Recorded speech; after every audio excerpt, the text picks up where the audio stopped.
देखिए सभी बच्चे, ये व्हीटस्टोन सेतु के उपयोग हैं।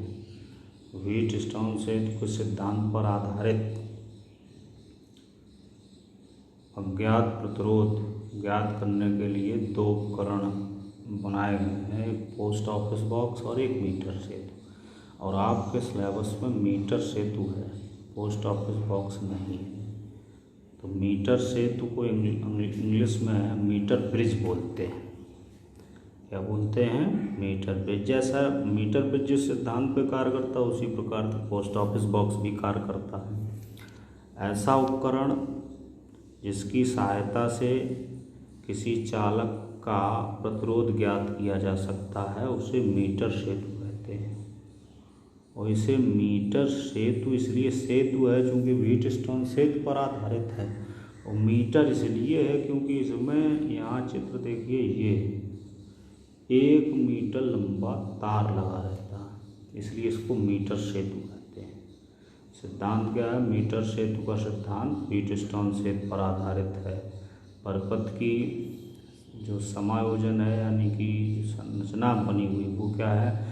मीटर सेतु के परपथ का समायोजन चित्र में दर्शाया गया है, जिसमें 1 मीटर लंबा मैग्नेट अथवा कांस्टेंटन का तार लगा होता है। इसमें जो 1 मीटर लंबा तार है ये मैग्नेट या कांस्टेंटन का लगा होता है। इसमें क्या है देखिए, 2 संधियाँ होती हैं, ये रिक्त स्थान होते हैं ये।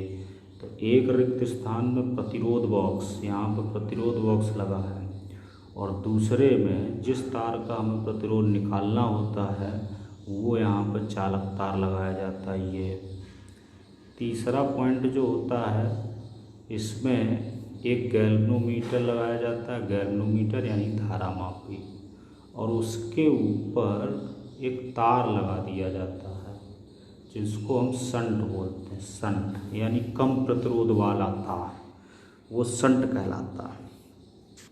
अब ये देखो, इसकी टोटल लंबाई है 100 मीटर। अब ये यहाँ से शंट से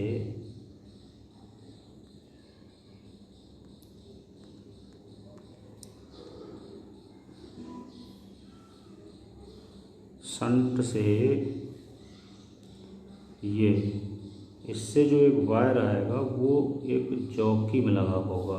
ऐसे एक जॉकी बनी होती है स्पर्श की, जिसको वो जॉकी होती है। तो जॉकी में लगा है, इसके बाद वो जॉकी यहाँ पर टच कराई जाती है। ये जैसे ये देख रहे हो, ये टच कराई गई। तो जहाँ से यहाँ तक अगर शून्य विक्षेप की स्थिति यानी गैल्वेनोमीटर में किसी प्रकार का विक्षेप नहीं हुआ तो वो L मान लिया जाता है। इसके बाद 100 माइनस L हो जाएगा अपने आप। सभी बच्चे समझ रहे होंगे। अब देखो, ज्ञात करने की प्रक्रिया क्या है। नीचे इसमें धारा नियंत्रक भी लगा रहता है, इसको धारा कंट्रोल करते हैं सेल की। माना तार की लंबाई AB का प्रतिरोध P, जबकि धारा मापी शून्य विक्षेप की स्थिति में हो। धारा मापी जब शून्य विक्षेप की स्थिति में हो तो यहाँ से जो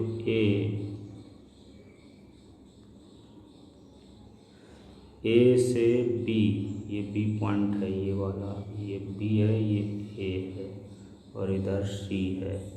तो A से B के बीच अगर धारा नहीं बह रही है, यहाँ पर शून्य विक्षेप की स्थिति है, तो इसका प्रतिरोध P और BC का प्रतिरोध Q मान लिया। तो व्हीटस्टोन सेतु का मतलब ये है कि P/Q बराबर R/S। ये R है और ये S। P/Q बराबर R/S। इसके बाद देखिए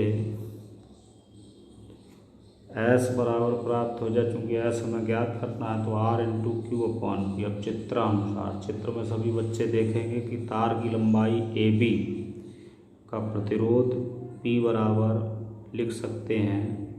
एक सूत्र होता है, प्रतिरोध बराबर रो L/क्षेत्रफल। तो यहाँ पर क्षेत्रफल को स्मॉल a से प्रदर्शित कर लिया, तो P बराबर रो L/A ये हो गया। तो किसी प्रकार Q बराबर क्या हो जाएगा, क्योंकि उधर लंबाई 100 माइनस L है, तो तो हो जाएगा Q बराबर रो 100 माइनस L अपॉन A। इसके बाद देखिए मान रखेंगे समीकरण 1 में S बराबर R into rho 100 minus L बटे A, और इधर रो L अपॉन A से कैंसिल हो गया, रो से रो कैंसिल हो गया, बचा गया S बराबर कैपिटल R 100 माइनस L, यानी अज्ञात प्रतिरोध के ज्ञात करने का ये सूत्र है मीटर क्षेत्र की सहायता से। S बराबर कैपिटल R 100 माइनस L बटे स्मॉल L। इसके बाद इसमें देखो विभव मापी, ये भी एक ये व्हीटस्टोन सेल पर आधारित नहीं है, इसको पोटेंशियोमीटर बोलते हैं।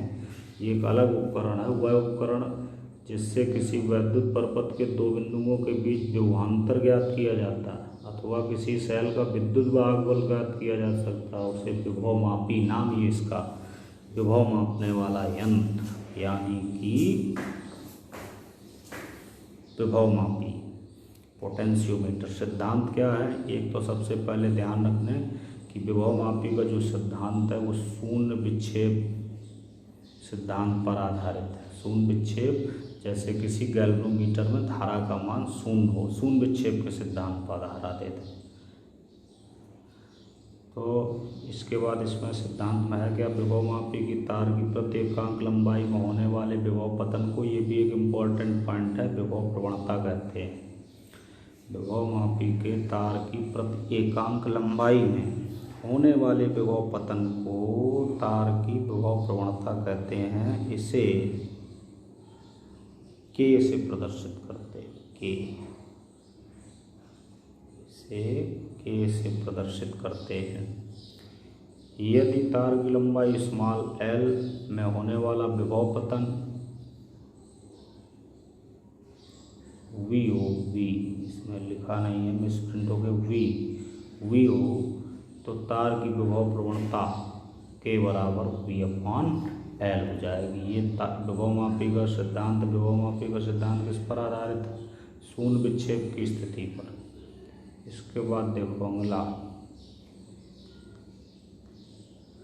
आगे है, V बराबर हो जाएगा KL, शून्य विक्षेप की स्थिति में तार की विभव प्रवणता क्या लिखी जाएगी, शून्य विक्षेप की स्थिति में क्योंकि जो V होता है यही सेल का विद्युत वाहक बल कहलाता है, तो V बराबर E हो जाएगा, तो K बराबर हो जाएगा E अपॉन L अथवा E बराबर KL। E किसी सेल का विद्युत वाहक बल है। यदि विभव मापी के तार की लंबाई L तथा तुल्य प्रतिरोध कैपिटल R, तार में प्रवाहित धारा I, तो तार की प्रत्येकांक लंबाई का प्रतिरोध रो बराबर हो जाएगा R अपॉन L। तो तार की विभव प्रवणता क्या लिखी जाए, K बराबर L I R upon L। तो ये हो जाएगी R अपॉन L की जगह क्या लिख सकते हो, I R अपॉन L लिखा है तो R अपॉन L की जगह लिख सकते हो I रो। तो ये सूत्र याद रखने, V K बराबर E, एक तो K बराबर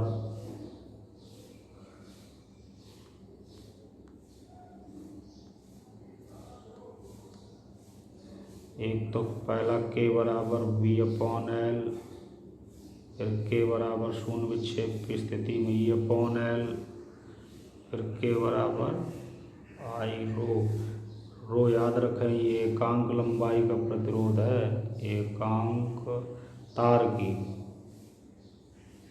की एकांक लंबाई का प्रतिरोध, यहाँ ये विशेष प्रतिरोध नहीं है, रो लिखा जाएगा। तो ये रहा इसका ये प्रायोगिक समायोजन, देख सकते हो प्रायोगिक समायोजन क्या है। विभव मापी का प्रायोगिक समायोजन चित्र में दर्शाया गया, जिसमें लगभग 10 मीटर लंबा तार होता है और ये मिश्र धातु का बना लगा रहता है। इसमें कितना मीटर, 10, और 10 से बड़ा भी कर सकते हैं। ये विभव मापी है, इसमें तार जो लगा होता है वो 10 मीटर, ये ऐसे ऐसे देख रहे हो, ये तीर के निशान बने, ये तार है, यहाँ बैटरी लगी होती, कुंजी है, धारा नियंत्रक, फिर ये दूसरा सिरा, यहाँ से एक सिरा तार का ये है, ऐसे ऐसे तार आ रहा है, ये इसमें धारा का मार्ग ये ऐसे दिखाया गया है इस प्रकार से।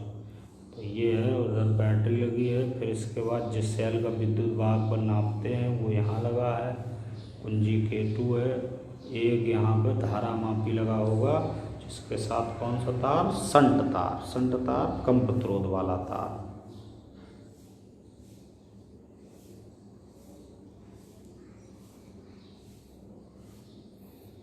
बस आज के लिए इतना ही इसमें। इसके बाद अगला